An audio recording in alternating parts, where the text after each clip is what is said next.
Okay, at this time, I'd like to call to order the Wednesday, September 26, 2018 meeting of the Coventry Planning Commission. First item, I'd like to take a quorum call. Carl Mattson? Here. Glenn Anderson? Here. Sandy Lukowitz? Here. Ron Flynn? Here. Richard Pacelli? Here. James Kenny? Here. Rick Colunian? Here. And the chairman is also present. We have one member absent this evening. That would be Jason Ozenkowski. Since we do have a quorum, we will proceed. At this time, if you could please rise and join me in the Pledge of Allegiance. I pledge allegiance to the flag of the United States of America and to the republic for which it stands, one nation, under God, indivisible, with liberty and justice for all. Please be seated. What's that? Okay, first item this evening, we have adoption of our minutes from our August 22nd, 2018 meeting. Do I have a motion? Motion to adopt the minutes. Motion made by Mr. Kenny, second. Second by Sandy Lukowitz. Any discussion? Hearing none, we'll take a vote. All those in favor? Aye. Opposed? Motion carries. Okay, counsel is not present here for item 4.1, the ratification of the preliminary decision. He is en route, so we're going to wait till counsel gets here. Yeah. Excuse me? Counsel who represents the applicant. We're just going to wait. Okay. Dollar General. Yeah, it's just the ratification. I'm still going to wait till they are represented by counsel. The counsel should be here. So I'd just like to wait. It's no big deal. We're just going to postpone it until something else. Next item on the new business, we have development plan review, a recommendation to the zoning board. A special use permit for an accessory family unit over a newly constructed garage addition, 38 Batty Avenue. Is there anybody here representing the applicant this evening? Good evening. Could you just please state your name and address? My name is Judy Martell. I'm the owner of 38 Batty I'm sorry. You are going to have to, we're broadcasting tonight. You're going to have to speak into that microphone. I'm Judy Martell at 38 Batty Avenue, the owner. Okay. Could you, let me get your plans.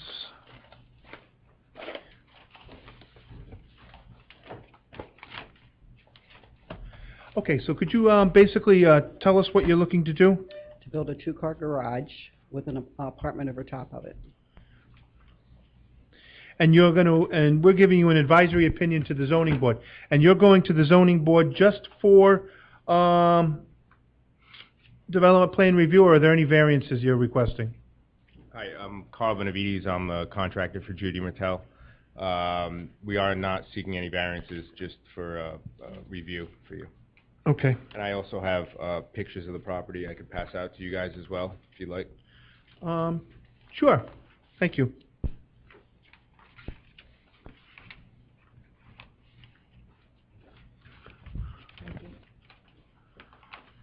Thanks.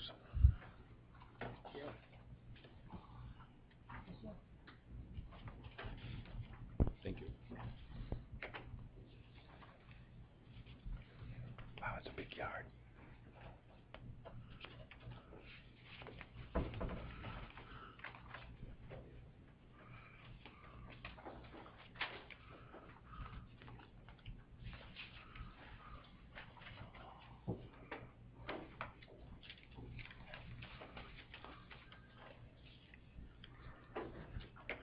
Okay.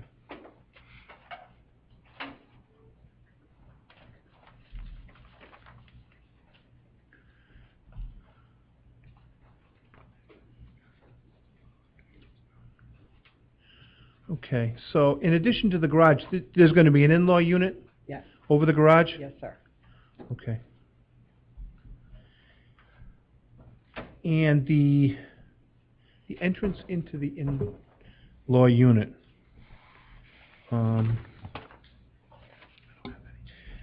is it going to be a shared entrance, or is it's... No, it's shared. It's a shared entrance through the side entrance into the existing house, which is between the garage and the family room of the existing house. Okay.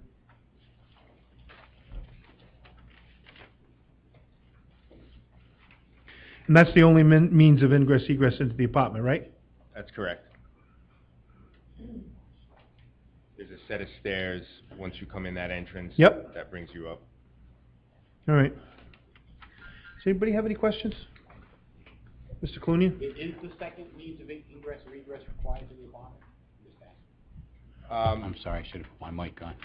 There is, well, given that there's egress exits through windows, for fire purposes, from my understanding, it would not be, but, so from what I understand, there is no need for a second means of egress other than that stairway coming off the main house. Okay, but if there is, you comply. And then the only other question, there's a lot of information attached with regards to the existing on-site wastewater treatment system. It looks like it was installed maybe in 15, and then there was some type of an upgrade, or you've got another letter in there from 17. Does that account for the addition, or is that for the existing? No, that was the existing. That's just that they took that long to send me that paperwork saying it was approved. For back then? Yeah. So when you do this now, you still have to go back to DEM to verify that when you add this additional living space, including the bedroom, that that system will still handle that. Are you aware of that? No, I was not, but it should. If it's for a 3-bedroom.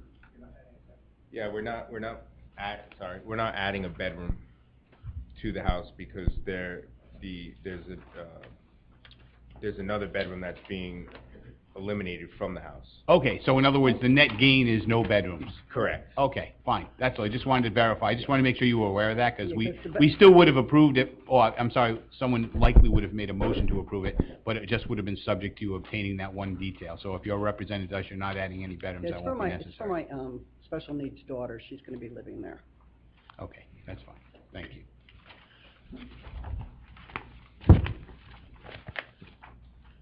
Anybody else have any additional questions? Okay, seeing that no one has any questions, I will entertain a motion if somebody would like to make a motion. Mr. Chair, I'll make a motion, make a favorable recommendation to the zoning board, special use permit for accessory family unit over a newly constructed garage addition, 38 Batty Avenue, AP 54, Lot 141, Zone R20, owner Judy Mertel.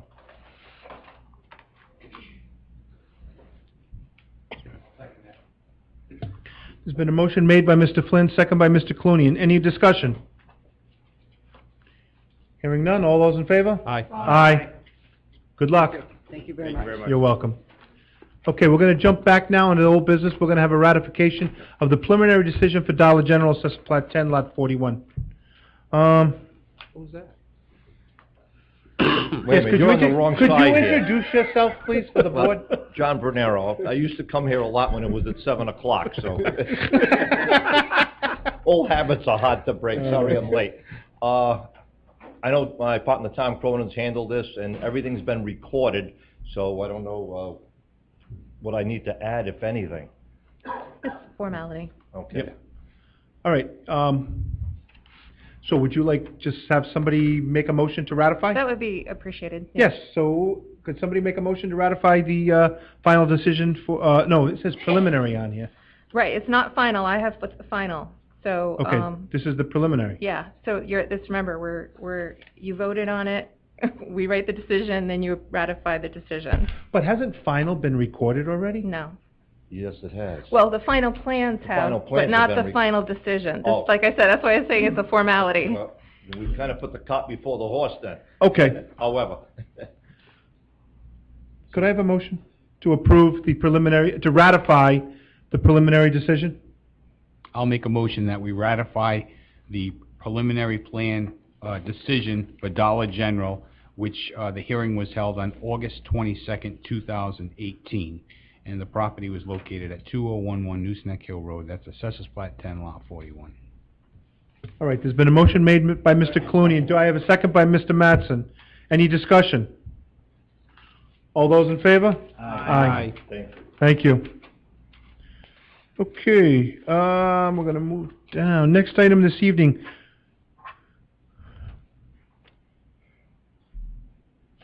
John, we're gonna bump you, keep you at 2 at the end. Yep. Not to hold anyone up. Yep, that's fine. All right, so next item on the agenda, we have a major subdivision of final plan Whitetail Estates, 30-lot subdivision with a street creation, Luber Road. Is there anybody here representing the applicant this evening? Good evening. Good evening. Attorney Nicole Martucci on behalf of the applicant developer. Mr. Bob DuBois is sitting behind me, who is able to answer any questions that you have regarding the plans themselves. We are here for reinstatement of a final plan approval relative to an estate, a subdivision known as Whitetail Estates, not White Ridge, which is on your paperwork. I Whitetail understand. Estates, which is at Plat 76, Lot 1 here in Coventry. It's a 30-lot residential subdivision that's been phased out. By way of background, which is also set forth in Ms. Wells' memorandum of recommendation, but I'll be very concise on the background for you tonight. There was a final plan approval that was issued back in January of 2017. The developer at the time was Douglas Enterprises. The land and the project has since been purchased and is now being run by Ironwood Land Company, which is Mr. DuBois' company. The final plan approval from January of 2017 has not yet been recorded for a number of different reasons. But the subdivision regulations of your ordinance provide an avenue for reinstatement of a final plan that hasn't been recorded within 1 year. And there are certain elements for reinstatement that the applicant must satisfy before reinstatement is approved. And Ms. Wells goes through those in her memorandum, but for the record, I'll go through those for you. There are elements that have to be met. For example, the subdivision has to be consistent with the comprehensive plan. The subdivision regulations have to be substantially the same as they were back in January of 2017. The zoning of the subdivision parcel has to be substantially the same. The physical conditions of the subdivision parcel have to be substantially the same, as well as state and federal regulations. All of those elements are met in this case. There hasn't been any substantial changes to either the parcel or to the regulations that would hinder reinstatement. In fact, my client has done some significant off-site improvements in good faith that are required under the final plan.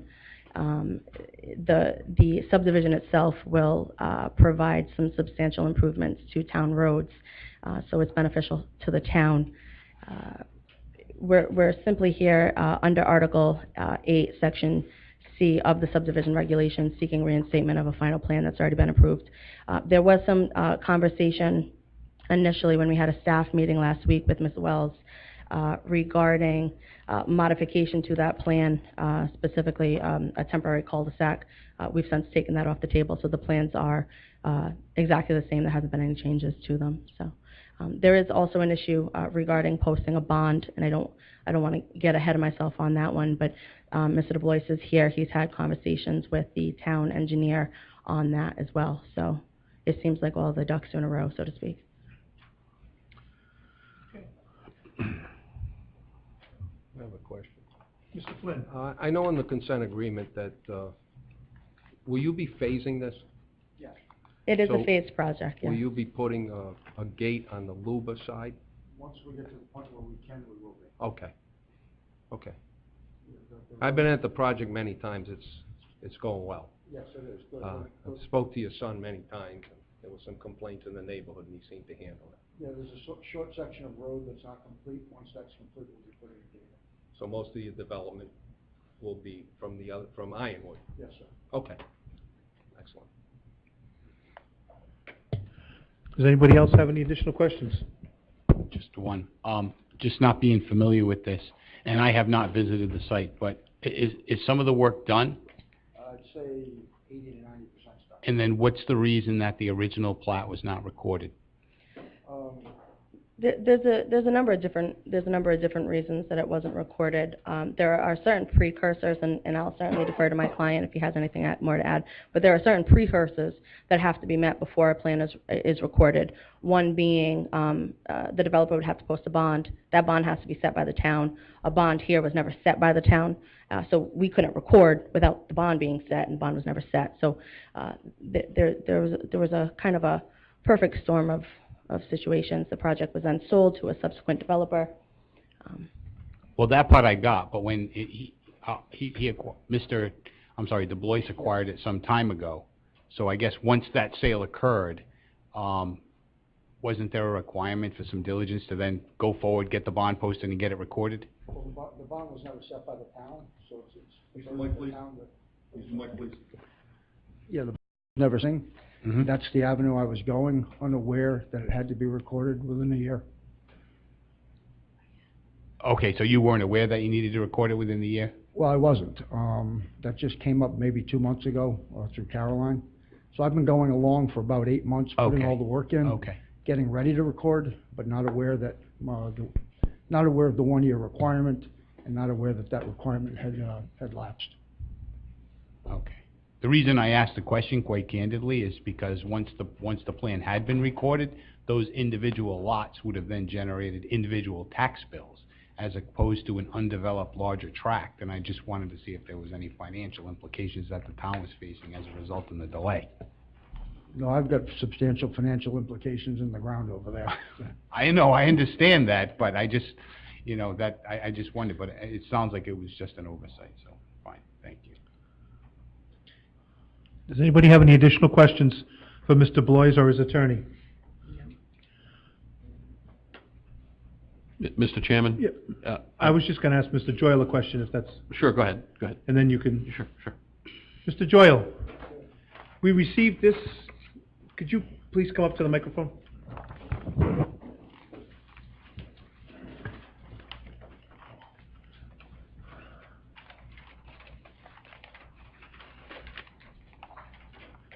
Good evening, sir.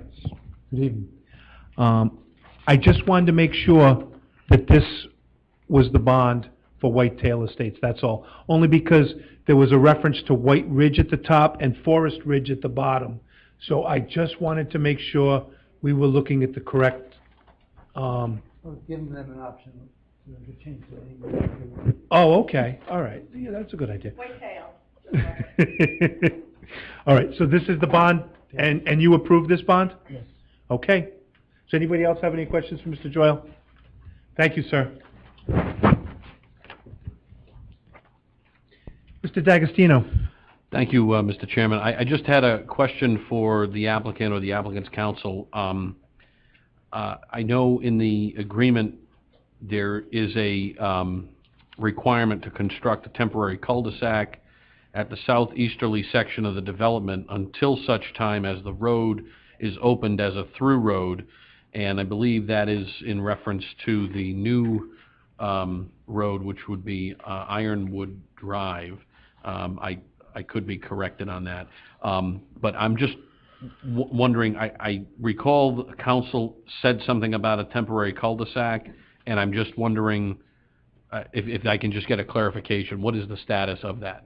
Yeah, so initially, and again, I'll defer to my clients, but initially when we had a staff meeting with Ms. Wells, there was a suggestion or a proposal that that temporary cul-de-sac be removed from the plan, because it really didn't make much sense. Mm-hmm.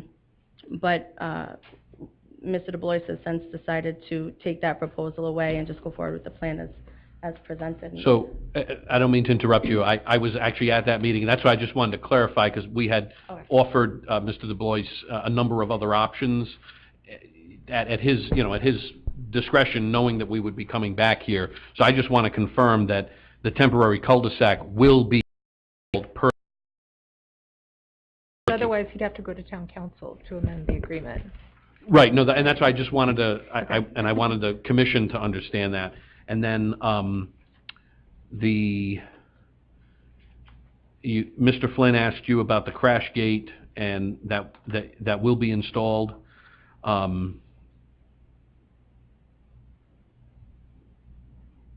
Okay, and can you give us a status of the development of the southerly portion of Luba Road, in terms of where it sits with that improvement? Which end is the southerly, end that goes to 117 or the short end? I'm not 100% sure, I don't want to give you the wrong. Well, that's an excellent question. I believe it's the short end. I believe it is the short end as well. So I'm looking at the Exhibit A that's attached to the agreement, so, So I'll just answer your question. sure. So the long end, for lack of a better direction, has been completed. The short end, if I read the agreement between the developer and the town, Yes. it doesn't have to be done, but I'm planning on doing that. And I'm gonna just read it, instead of saying Douglas, the developer agrees that upon completion of the 23rd house in the development, the southerly portion of Luba Road through to Route 117 will be improved in accordance with the terms of this agreement and will be opened to through traffic. Okay, so to rephrase my answer. Yep. The southerly end is the long end that goes from my development to Route 117. That has already been paved. Okay, So if I conversely read the agreement, it doesn't mention the northerly end, which I just referred to as the short end. So I don't have to pave that, but it's my intention to pave that. It's only on maybe 150 feet. So when we pave, we have a short section of road that we haven't installed yet. okay, If we pave that, we would pave that other portion of the road. okay. All right, I just wanted to make sure that, and I'm not sure that I understand the north-south technicalities of what's being represented, but I wanted to make sure that we addressed those particular concerns, because I think as the board is aware, there was a waiver of impact fees essentially in exchange for the improvements to Luba Road. So we want to make sure that the town's interests are protected with regards to that.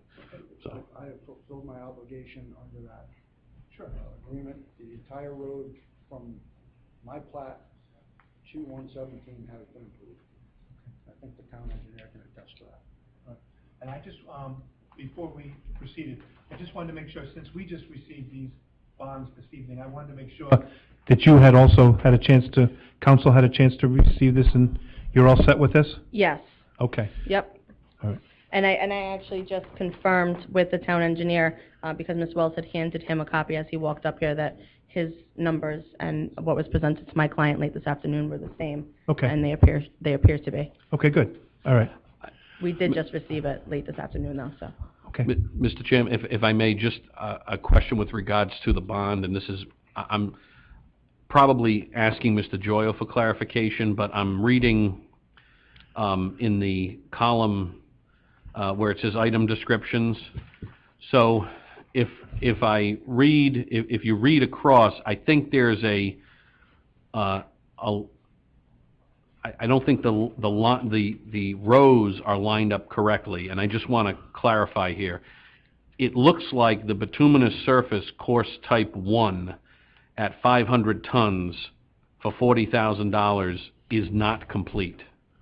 Correct. Okay, You just put the binder down, right, Bob? Right. okay, all right, And that has to slide down one. I just wanted to make sure that correct, because I just wanted to make sure that I mean, the numbers are the numbers. I wanted to make sure that 40,000 was meant to refer to the bituminous surface course type 1. Okay, and I also have a question, being that, again, we just got these half an hour ago. Mr. Joyle, under water, it says here, Reed Schoolhouse Road tie-in cost, 280 cubic yards, $6 a yard, for a total of $1,680. Does that apply to Mr. Mr. DeBlois? No, it does not. Okay. I don't have my glasses. Okay, that would be number 5 under the water. Reed Schoolhouse Road, I'm trying to read it.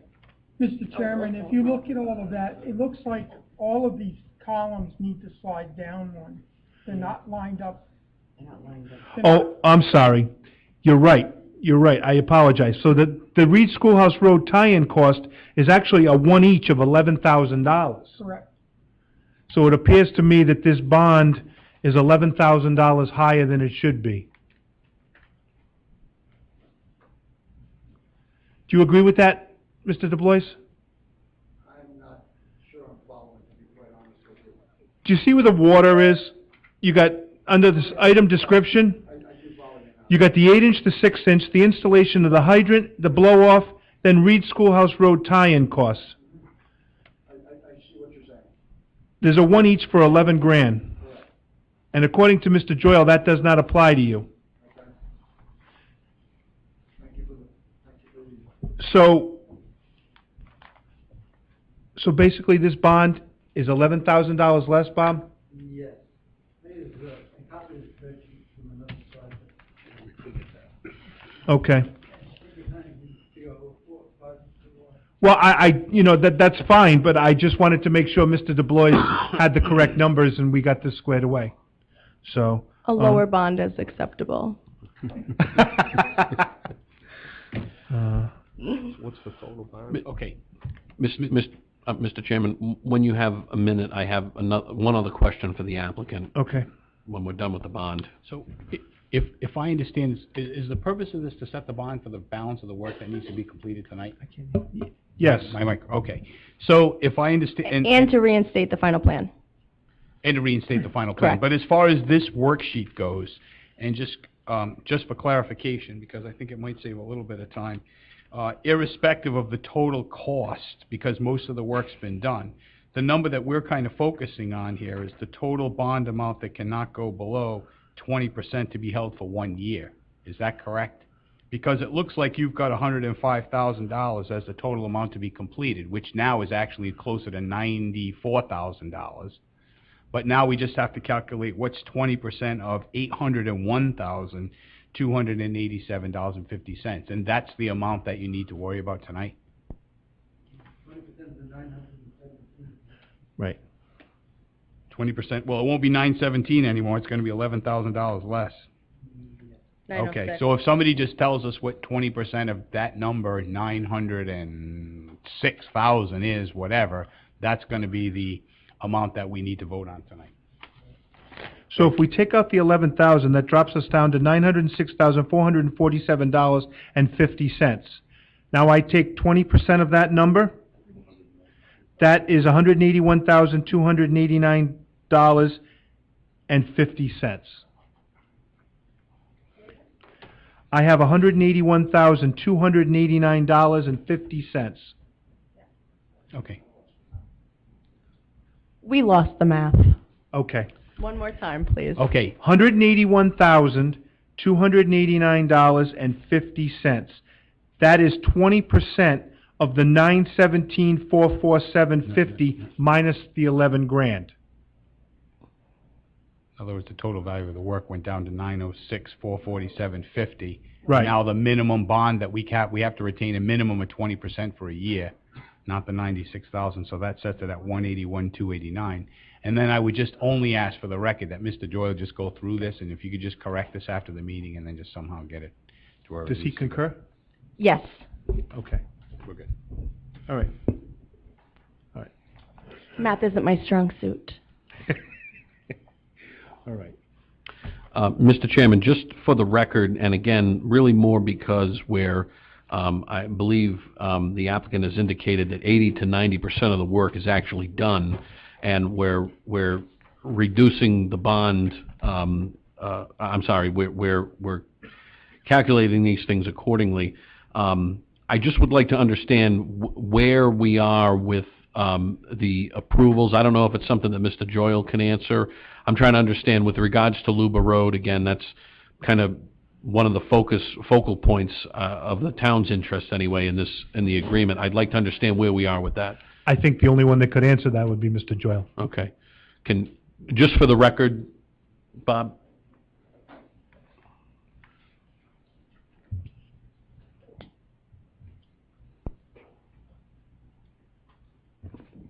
As Mr. DeBlois stated, the road has been paved from the top of the hill all the way down to 117. And there were some elevation concerns earlier, but myself along with the contractor went out there and we confirmed the elevations. There's only one area on the road where it's super elevated towards the house instead of away from the house. That was it. May I ask, with the 40,000 surface course not complete yet, when that is complete, will that correct the issue that you've just identified with the sloping? No, that 40,000 has nothing to do with Luca. Okay, okay. Do you think we have to include a requirement that be addressed, or is that something that you'd be handling on a compliance basis? I don't think there's anything that really could be done because it's such a flat area. Okay. Over 300 to 400 feet, there's a variation of a half an inch. Okay. All right.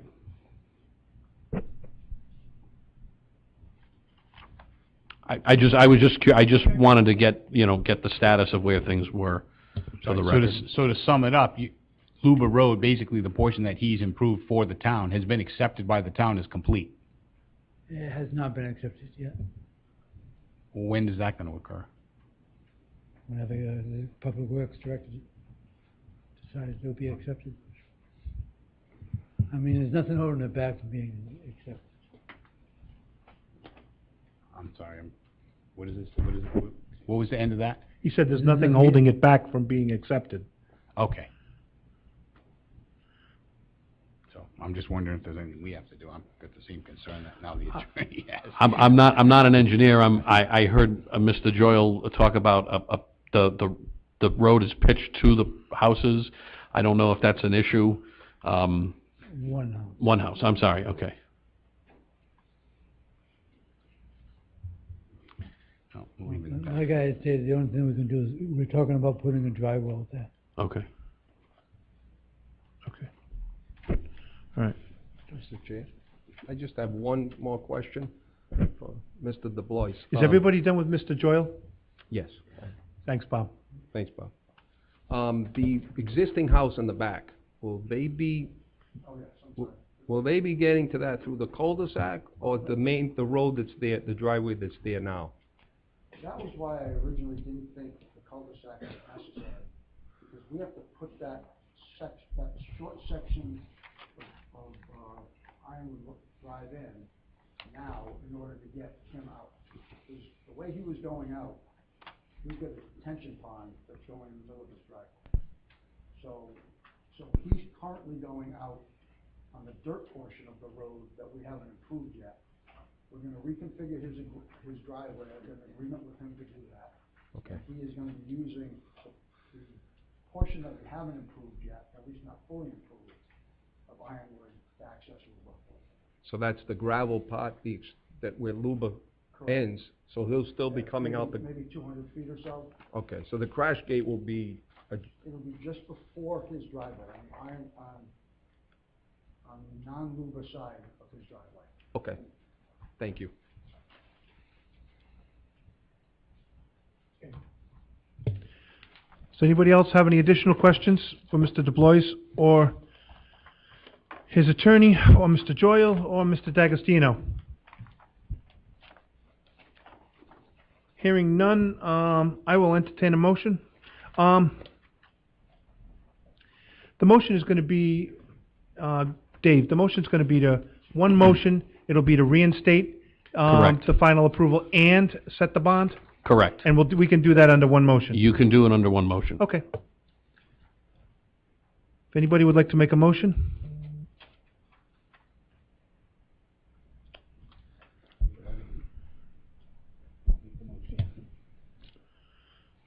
Mr. Chairman, I will make a motion that we reinstate the final plan approval for Whitetail Estates, as well as set the bond in the amount of $181,289.50.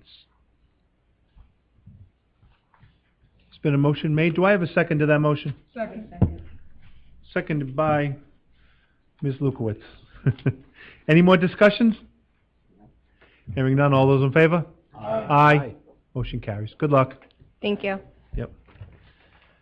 Okay, next item on this evening, 5.4, we have a minor application for a preliminary plan Gibson Hill plat, two-lot subdivision, 2114 Plainfield Pike. Is there anybody here representing the applicant this evening? Good evening, sir. Good evening, Mr. Chairman, members of the board. Mark Boyer from Boyer Associates. I'm here on behalf of Mike Beard, who owns the property at 2114 Plainfield Pike. AP 313, lot 14-2. The parcel comprised about 12.5 acres. Mr. Beard is looking to subdivide it into two roughly equal parcels. Parcel 1 would have 6.12 acres, parcel 2 would have 6.43 acres. Currently on the site there is a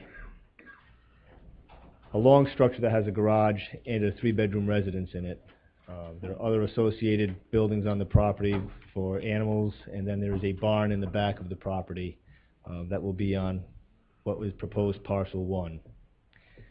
We visited the site with the planning commission, I think it was about a year ago. At least. We went through and received a wetlands permit. In the course of the permit, they wanted some other things done for the driveway that was put into that barn. We have full approval from RIDE and wetlands, and we are in the process of designing the sanitary system for the lot. Both parcels will conform to zoning, all zoning issues, and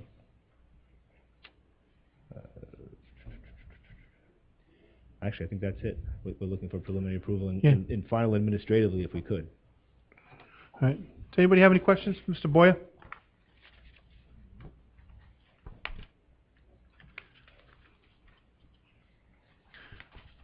All right. Nobody has any questions? I'll entertain a motion. I'll make a motion to grant preliminary plan application for Gibson Hill Minor Subdivision, 2114 Plainfield Pike, AP 313, lot 14.2, zone RR5, owner Michael Baird. The proposed project is consistent with the town's comprehensive plan. The project will not have any significant negative impact to the environment. The proposed project meets the dimensional standards of zoning. The proposed project will not have any detrimental impact of vehicular and pedestrian traffic. I'd like to incorporate the staff's report and also final to be done administrative. All right, we have a motion made by Mr. Flynn. Do I have a second? Second. Seconded by Mr. Pacelli. Any discussion, any more questions? No. Hearing none. All those in favor? Aye. Motion carries. Thank you. Good luck, Mr. Baird. Good luck.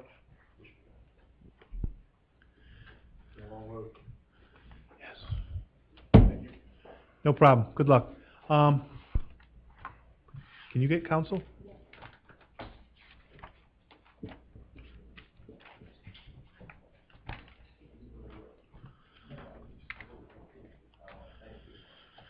All right, next item, we have a pre-application for a land development project, a proposed plan unit development for a 32-unit single-family condominium on Hill Farm Camp Road.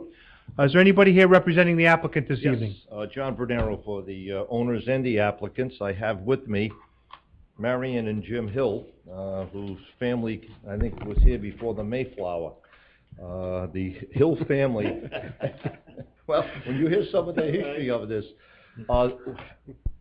your board is going to be hearing from me regarding a proposed over 55 PUD.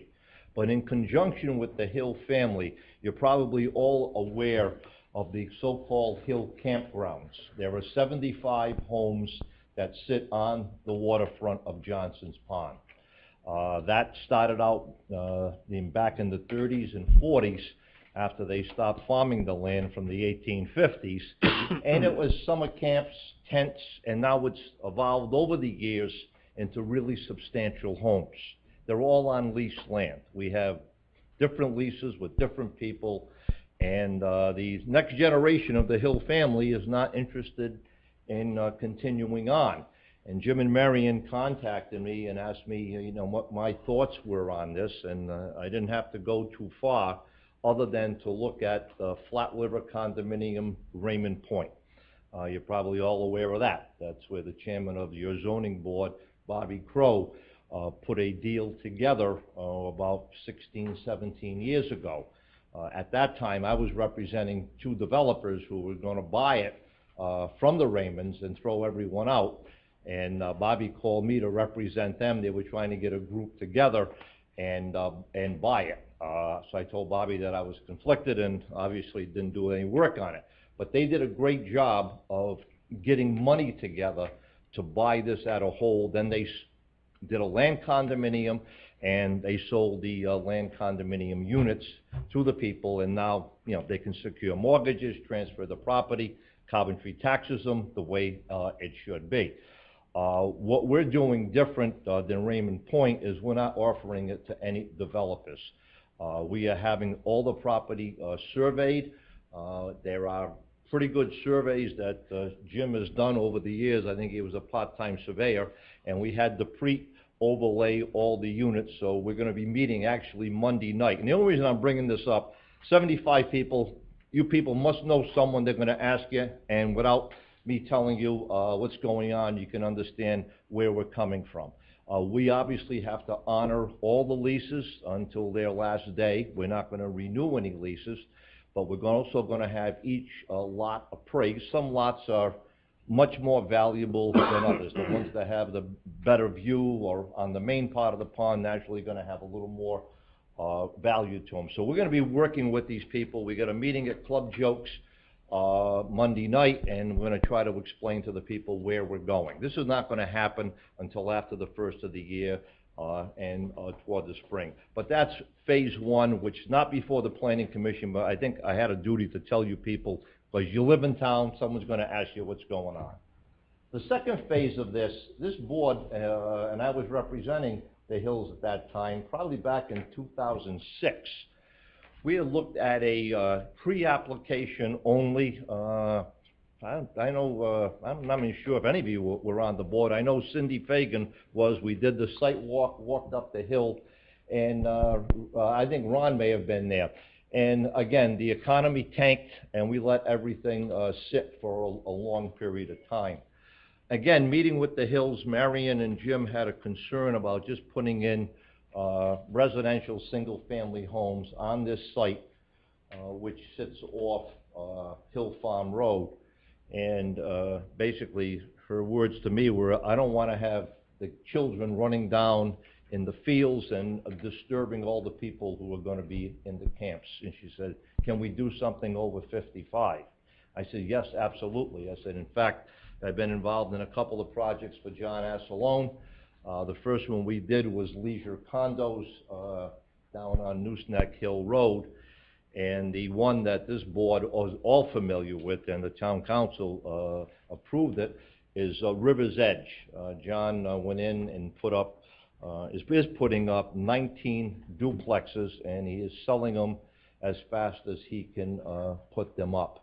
Another project that I worked on close to Coventry, but in the neighboring town of West Greenwich, is Cedar Ridge. The group in there with Kevin Breen as the administrator, we've put in over 120 some, Mark, am I correct? Mark sits on the town council there.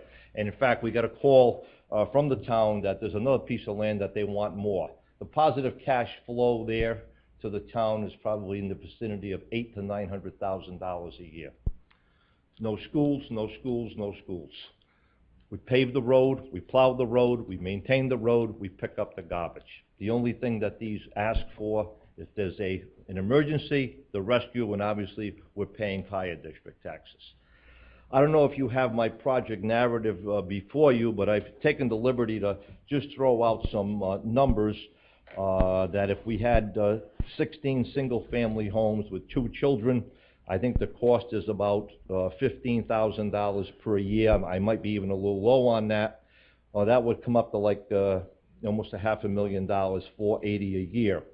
And the taxes are probably in the vicinity of about $128,000. So you'd be short about $300,000 per year. I think my mathematics of 252, I'm looking now, are definitely wrong. I don't know who did it, but it's wrong.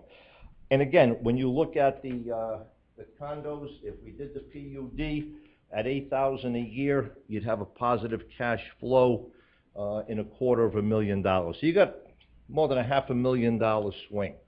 There isn't a need for these. There's a desire for these. People my age and even a little younger, are tired of cutting the grass, shoveling the snow, and worrying about anything. And you get the snowbirds like myself that as soon as the cold comes, we're going south, but someone else watches over.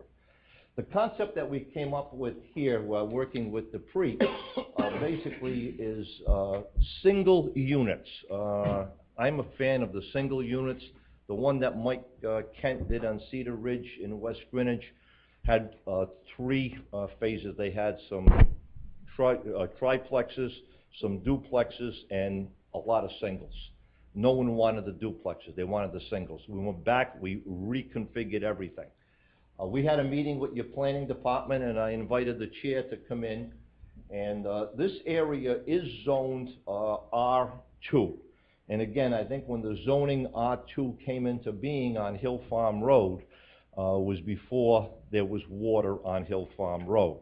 For those of you who can remember back into the early 80s, Sherwood Valley, Mike Susi and his dad, Steve Susi, actually brought the water all the way up to service their mobile home park.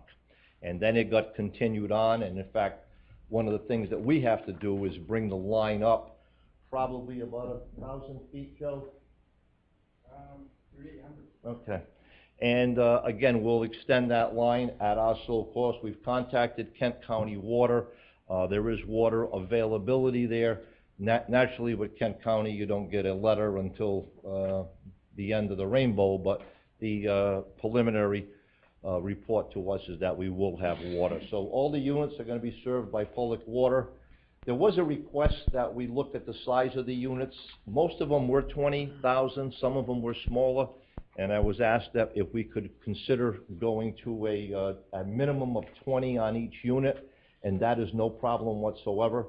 As you can see from the, I guess I don't have a, do I have a pen that I can, no, shoot at, over there, I don't know. You can't shoot at those. What? You can't shoot at those. Oh, you can't, It's okay. a smart, no, you can't shoot at those. Okay, any event. Well, I'm gonna walk over that, I'm gonna go back to the old days. Again, we've really taken a big area in here as to open space. The hills do have some personal homes that they are here, which we are going to do a minor subdivision as we go along, which will comply with the 2-acre zoning. So that's going to be separate and apart from the PUD. And basically, the road going in, as I said, is going to be private. It's obviously all going to be paved. There'll be hydrants wherever your fire departments, indicate that they are needed. Each individual home will have total architectural controls in the covenants as we go along. We're not selling lots, we're selling a land condominium. And that land condominium is you own from point A to point B. The house in the middle has to be built in accordance with the association's rules and regulations. You can't put a raised ranch and a different one. You look at what we're doing at River's Edge, and you look at what was done at Cedar Ridge, that's what we're looking to do. Create a adult community that is in conformance of having all similarities in the type of homes. One may be a little different entryway, but pretty much the same size homes, 2 bedrooms. Can I guarantee that there's not going to be someone of school age in there? Absolutely not. You could have a grandparent have a tragic situation where something happens to the parents, and that is not a prohibition under federal law. But the people that are buying it have to be over the age of 55. And at 55, I'm not looking, when I was 55, I was not looking to become a dad again. So that's what we're pretty much looking at today. I asked Caroline to put it on. I don't want to spend a lot of money and kill a whole forest. If it's something that you think the town fathers would like and something that you can support of us going forward to the town council, obviously your council has to have a recommendation from you for a PUD, and they create the overlay district. It's still zone residential, except we put the restrictive covenants exactly as we did on River's Edge. And those are 2-bedroom units, correct? 2 bedrooms, yeah. Right, which will also not prohibit, but it'll discourage children in the 2-bedroom exactly. unit. There's no tot lot, there's no swings. Right. The open space remains as it is. That's why what we look to do around here is that all that open space will be restricted covenants, prohibit any type of activity in it.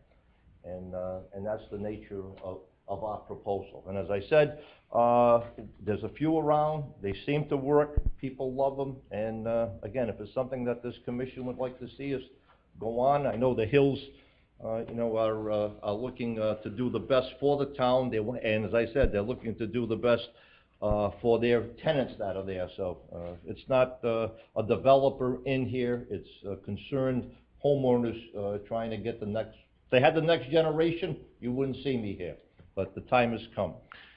Mr. Chairman? Hold on, I'm sorry, I'm gonna let Mr. Flynn ask this question, but I had one quick question.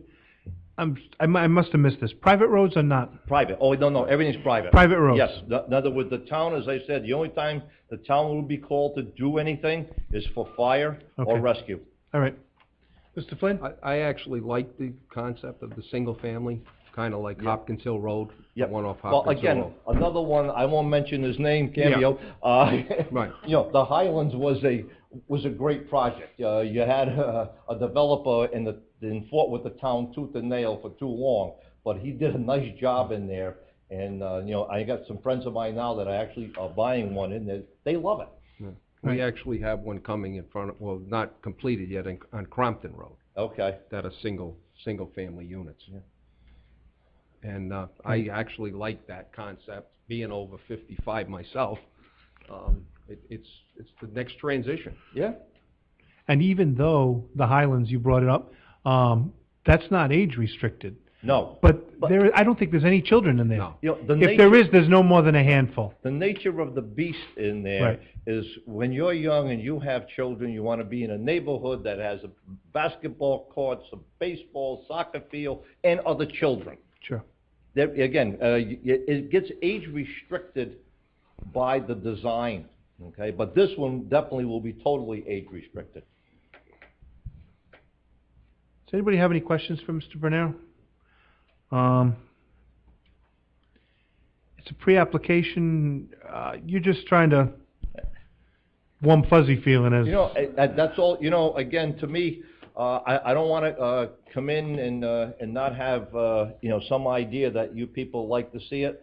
If it's something you'd like to see a little further, we can start doing, if you want a site walk, be glad to have a site walk. The only thing I would probably suggest is do it when the leaves are off the tree, so that is well vegetated in there. I think the last time we did, I don't remember exactly, but I think it was sometime in November. But whatever you want to do, you want to go there on your own, whatever you want to do is great with us. Mr. Chair. Yes, Mr. Anderson. You know, from my learning curve here, land condominiums, it means when they purchase these, this is the dwelling and the land Yes, as it one? is. So this Well, is almost like buying a home. It is, except you can't do what you want to that home.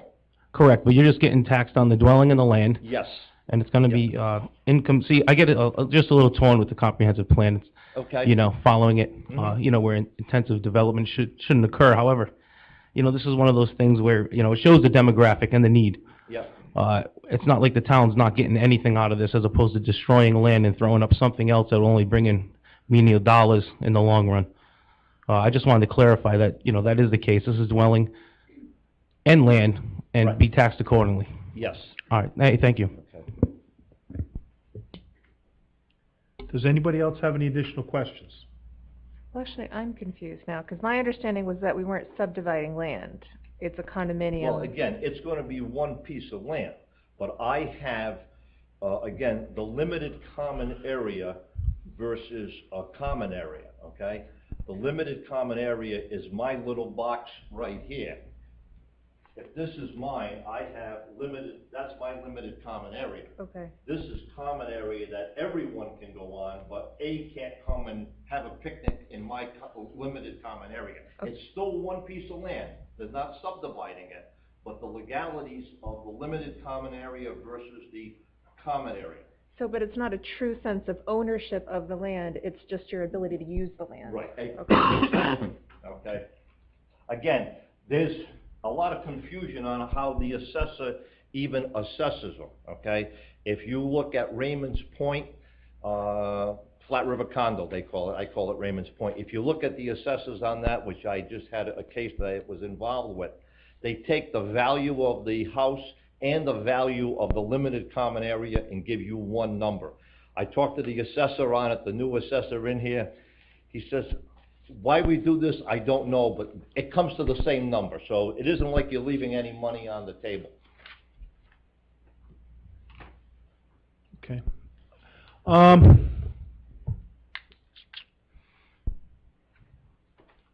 I don't want to schedule a site walk now. No. But what is there anybody on the board who is opposed to this project proceeding? Great. I'll just leave, Yep. that's a better way to go. Let me do this here. Let's submit it for, our next process is master plan, and, Tom will be here. I'll be in Florida, and, we'll have Tom go up with you guys on some Saturday morning, or some, well, it's gonna be late in the afternoons, but, for a site walk. Or if you ever wanna go by, Jim's there, and, he's the caretaker, so. When do you think you'll be coming back for master plan, Ruff? I mean, I don't think you'll be back before Christmas, No. do you? You know, it's gonna be tough. Yeah, Yeah, I mean. okay. Yeah, I mean, it's the end, by the time we get all the paperwork. Right. We gotta kill a couple of little forests, and we'll get the paperwork into you. Okay. But I don't wanna do that and, not having an opportunity to do that. I think this is probably, in my opinion, always the most important meeting. There's a meeting of the minds. Okay. Not that I have any minds left, but, that being said. And I will be here 6:30. And I have one more question. OWTS, individual on each Yes, lot? oh, yes, I'm sorry, Russell, I'm really, I'm glad that you brought that up. We are going to do OWTS on each individual lot, so there is no neighbor feuds, Okay, okay? that's- And that is, you know, if you try to, and I had this try to be pushed on me years ago down in Richmond, they wanted a pod, and they wanted a septic system that everyone was gonna share. Well, you know, you get 4 people, 2 have money, 2 don't, and you know who fixes the septic system. Each system will be on the area of the limited common area of the condo. And each unit owner will be responsible for his or her repair. And again, it gives you the little more, and the water, even though there will be a master meter on this, okay? Because Kent County Water will not individualize it. We're gonna have to have a master meter out with the road. But each unit will be sub-metered so that he or she will pay the association their fair share. So, you know. if- You're gonna get one bill from Kent County, Right, then the but- association. And then we're gonna bill it Right. out sub there. Okay. Okay, and that's the only fair way to do it, because you get someone that wants to be conservative and protect their septic system, other people, are not gonna protect their septic system, they're gonna pay the price. Right. Okay. Okay. Anything else? I have something. The last couple of town council meetings, some people elderly people from center of New England, the condos, they're coming before the council complaining about their taxes. They want to know why. They're paying over $4,000 in taxes, and they have no, cleanup or anything from the town. And it was explained to them. So what I'm saying is, the people that are going to move into here, make sure they're aware. You know, I've been doing this for 42 years, come October 21st, and I've done a lot of them in West Warwick over the years, River Farms, Governor Hills, okay? And they're good for the town. And then during the election year, okay, when they're going and knocking on doors, it's, by the way, we don't have the town pick up our garbage, we don't have them plow our street, I gotta pay for the association, how come my taxes are so high? And it came to a point that in West Warwick, about 20 years ago, Wolfgang Bauer was the town manager. And on the subdivision, we put a big block that said, no town services will ever be provided. You know, it just happens. And politically, you get pressured, but not politically. You're running for office, that's the problem. They just gotta say, this is the nature of the beast. I know what you're saying, and it will come up, and again, The taxes are the taxes, whether you're paying the condo fees or not. Yeah.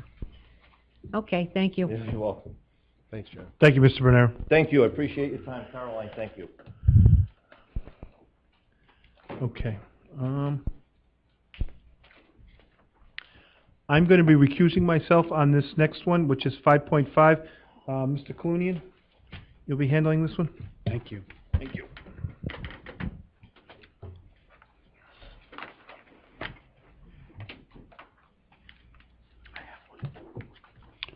Good evening, Mr. Brunero. The item before us is the final plan approval for Forest Ridge, a 10-lot subdivision with street creation at 245 Reed Schoolhouse Road. That's Assessors Plat 74, Lot 3, in the RR2 zone, and the owner is S&S LLC. Yeah, for the record, John Bernero, my partner Tom Cronin and I have been working on this matter. I think presented it originally at pre-application, and there was a combined master plan and preliminary approved by the Planning Commission unanimously in March of 2018. And as you know, there was a open space that was going to be deeded over to the town. We needed approval from the town council, obviously. We have that approval. We've provided the final plan documents to the Planning Commission, and I believe, Planning Department, I should say. I believe in there is the deed to the open space over to the town. And basically, we've also requested the setting of the bond, which I saw some numbers. I don't have them in front of me, but Mr. Joyal did prepare the bonding and gave us credit for the substantial improvements that we have made. We put in the drainage, we put in the water, we have the base asphalt coat on. So basically, it's the 20% retainage and the items that are incomplete.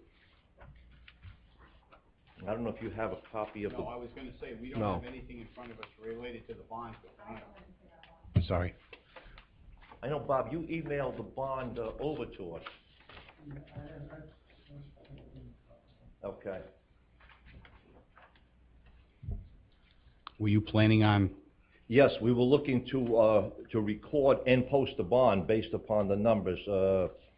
Let me take a look through the file. Tom, I told Tom I'd cover it. I know, you have a copy of the bond? If you have it on email, fine.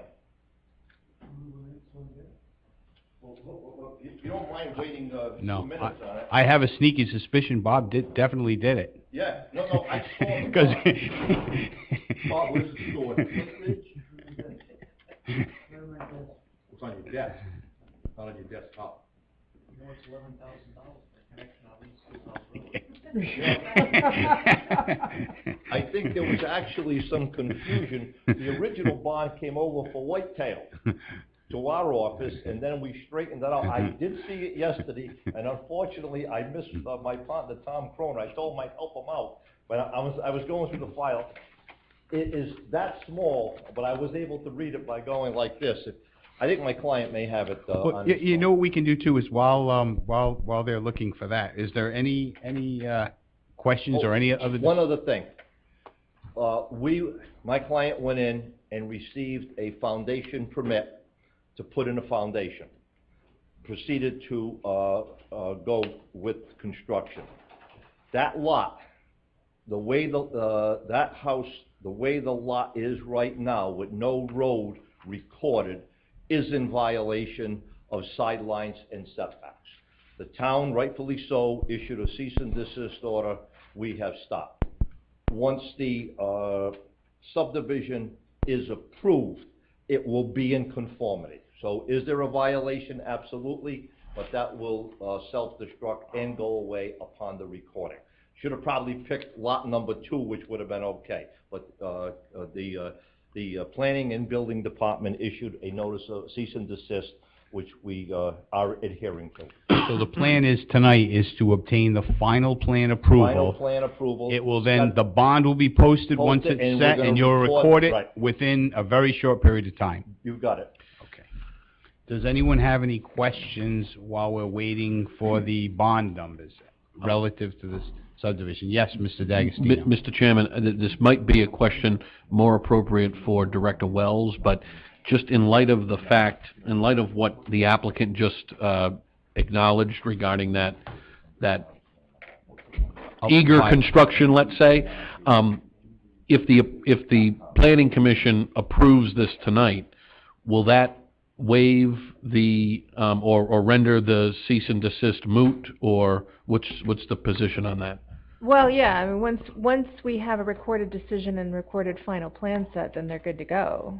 Okay. Does that satisfy the applicant? Yeah. Okay.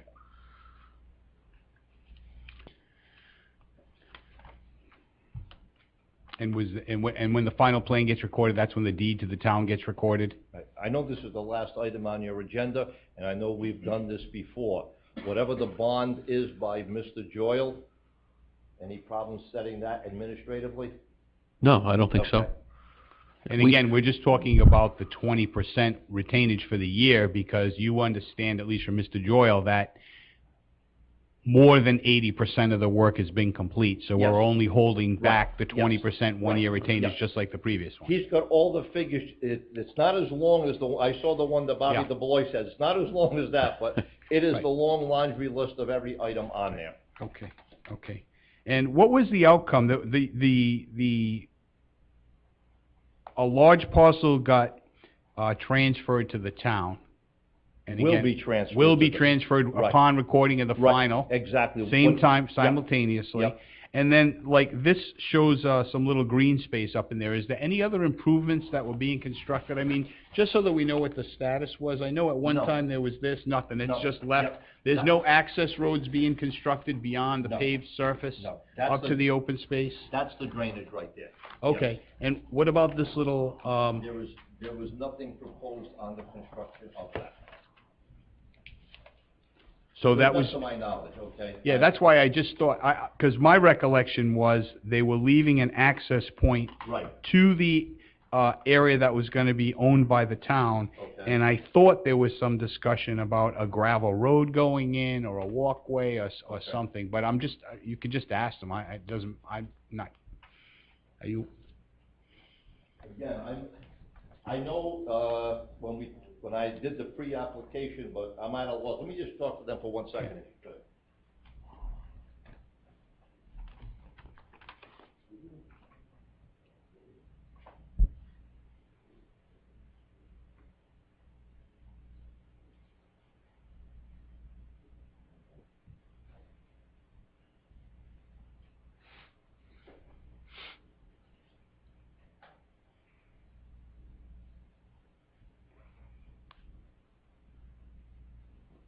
They did recall something about putting in a gravel road in a gravel area for parking cars. It was never set in concrete on it as to whether they would get credit for the open space element of the impact fees.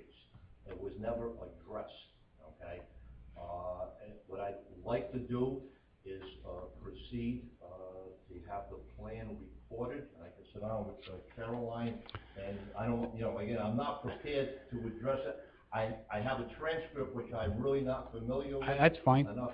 My recollection, and I think this is really the important part, was that access road be clearly marked in a manner such that the two abutting homeowners did not encroach on the town's ability to access its property, or the public to access that property in the future. So whether or not they clear something, put in markers, or do something, Split rail fence going down. that the was, side, well, a fence costs money. Again, some form of marker, marking, somehow, whether it's rocks, I have bolts, no that's, problem with that. that is what I believe the no. concern was. I don't know if any of the other board members have it. I feel like I'm kind of going back from just my own memory, and I don't think you were here at that time, Mr. Kenny, but I don't know, Ron, did you recall any of those discussions about at least marking it off to make sure that see this access road up at the end here? Yeah, I recall just making it approachable to get to the landlocked land, but I don't remember if it was ever agreed upon about a parking area. And I'm not going for the parking area, I think it was Yeah. just, Right.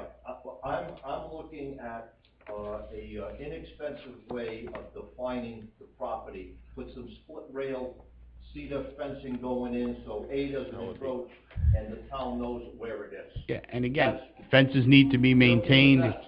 Any kind of, Cut down some trees, he said, okay. yeah, That's all. that, Mr. right. Clooney, that is a- You could lay the logs down as long as the abutters know that that's for public access. If somebody shows up, because my understanding also is it's not exclusive for the members of Oh, that no, subdivision. no. So someone can come in Yep, and, in fact, I remember the pre-application, the Mahoney property. And the problem was, the Mahoney property was bought by the town for over $250,000.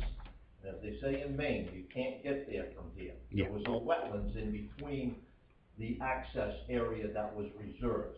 And that was the quid pro quo for this whole project, was the idea that the town now, for no more money, could access a beautiful piece of property.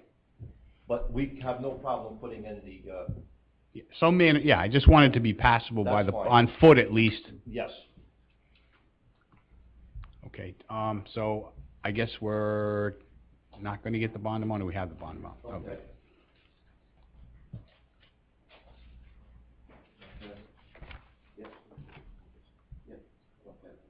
Okay.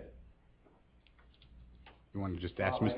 got- If Bob agrees, have Bob come up and look at it, and I'll take the number from him. I'll sit there.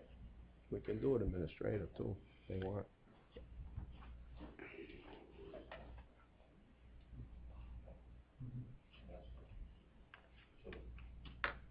Caroline, would you rather do the bond administratively, or? Okay.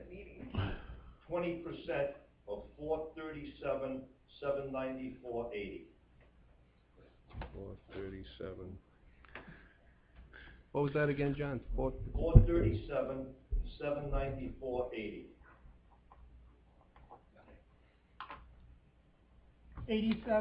87-558-96. Sounds good. Okay, so somebody write And that down. for the record, that number has been confirmed by Town Engineer Joyle. Yes. Okay.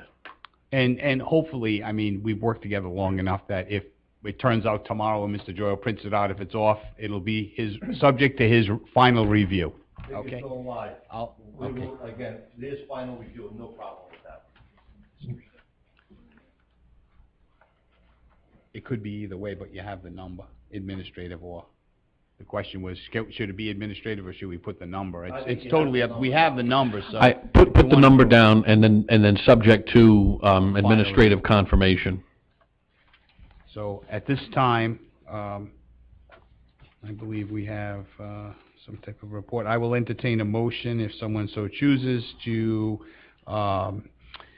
approve the final plan application as well as set the bond.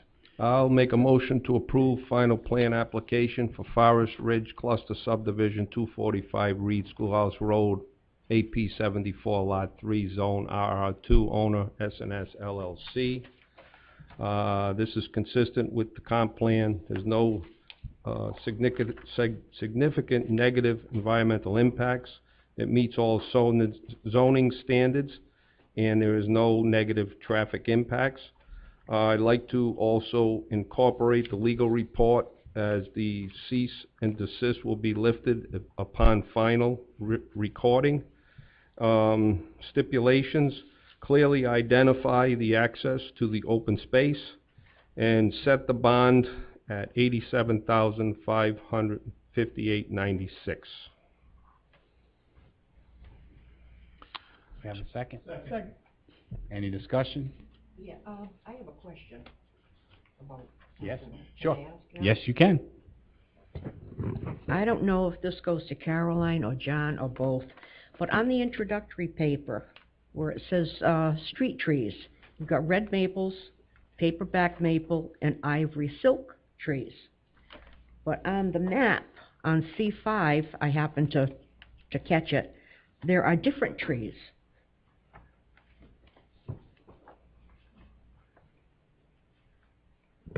I'm a lover of trees, that's why I'm. Hi, I'm Brian King from Crossman Engineering. We had originally proposed some trees, and then I know that Public Works had reviewed that. So it was agreed that prior to planting, we would coordinate with the Public Works Department for the appropriate Oh, okay, trees. you're talking about Kevin? Kevin Yes, McGee? Mr. McGee, Yeah. yes. Okay. And that text is just carried over from the preliminary I can't memo. hear you, Karen. The text is just carried over from the previous memo, so sometimes I carry it over just to refresh everybody's memory, but I didn't catch that one, but you did. So the trees that are shown on the plans are correct, not the ones that were in the narrative. And there are 27 trees. Where are they gonna be located? On the land of each individual owner? Normally, they're in the town's right-of-way, okay? Okay. Again, the road is only paved, 26? And on the side of that, you have another 10 or 12 feet. On one side, there's sidewalks, and in that area, not on the homeowners, it'll be in front of the homeowner's lot, but Okay. legally in the right-of-way owned by the town. Okay, but near the sidewalks? Yes. It would be, Sandy, if you look on, illustration C5, Yep, you see the circles? yep. Those are the proposed spikes Yeah. of all the trees. Yeah, I see them, but I kinda don't understand some of it. And you're not worried about the roots of the trees coming up and breaking the sidewalk? I practice law. No, that's a great concern, and we'll make sure that the trees that are planted have the roots that would Okay. not break up the sidewalk. All right. And it's within the town right-of-way. It's a 60-foot right-of-way. Okay. And only 26 feet is paved, and there's a sidewalk on one side, so there's Okay. plenty of green space All right, for planting the trees. thank you. But they normally the highway department requires the trees that will have a tap root on it, not a pine that's gonna Right. stay on top. Yeah, I know what you're saying about the sidewalks. yeah, here we see it all over, it's a good point. especially the Japanese maple, Japanese cherry tree. I thought that they had long roots, I guess You could not. be right, I don't know. Right, Any further discussion no. on the motion? Okay, at this time, then I'll take a vote. Who seconded that, Mr. Chairman? I second it. Okay. All in favor? Aye. Any opposed? All Thank set. you. You're Thanks, welcome. John. And sit back there, I'm used to you sitting over there, Hey, too many years. I You get getting moved evicted? anymore, I'm gonna be out in the parking lot. Okay. Who wants to go get Mr. Crossman so he knows that? No.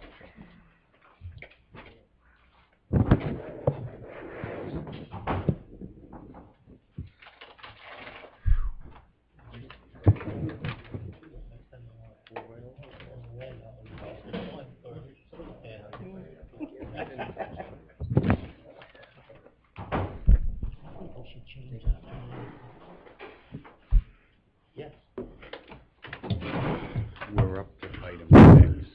Okay,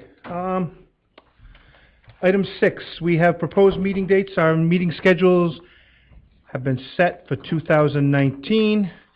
Generally, it's the fourth Wednesday of every month unless otherwise noted or scheduled, due to holidays. Updates and reports. Oh, we have to approve the calendar. Oh, okay. I'll entertain a motion to approve the calendar. Motion made by Mr. I Mattson. second. Second by Ms. Lukowitz. All those in favor? Aye. Aye. Okay, no problem. And updates and reports for distribution, the legislative summary. Oh, yeah. There's nothing to talk about there, but once a year, you'll get a report from statewide planning on all of the legislation that is pending. I noticed, actually Brian heard from Dave that there's one other piece that wasn't included, which is broadband towers. It's actually small cell facilities, small wireless facilities. It's a new state statute, and it strangely wasn't in any of the communications that go out on a regular basis to planning departments, solicitors, and it basically exempts small cell wireless facilities from any local zoning regulations. It's, and I was just informed a short while ago that the FCC just approved a similar type of national waiver for these devices. These are, as I understand it, and I'm getting way over my skis talking about technical stuff, but these are similar to what's been called 5G. They're actually relatively small antennas. The idea is you can put a number of them. You could put them on the top of utility poles. You can put them on the top of light poles. You can integrate them in signs. You can integrate them on buildings. And a lot of times you don't even know that that's an antenna. So it usually doesn't create an aesthetic issue. But it was kind of interesting to read that they are exempt from local zoning regulations. They're they are lawful as a matter of right in all zoning districts. So, sort of an interesting development, but they're small, so. Okay. Motion made by Ms. Matz. Do I have a second? Second by Mr. Pacelli. All those in favor? Aye. Have a good night, everybody.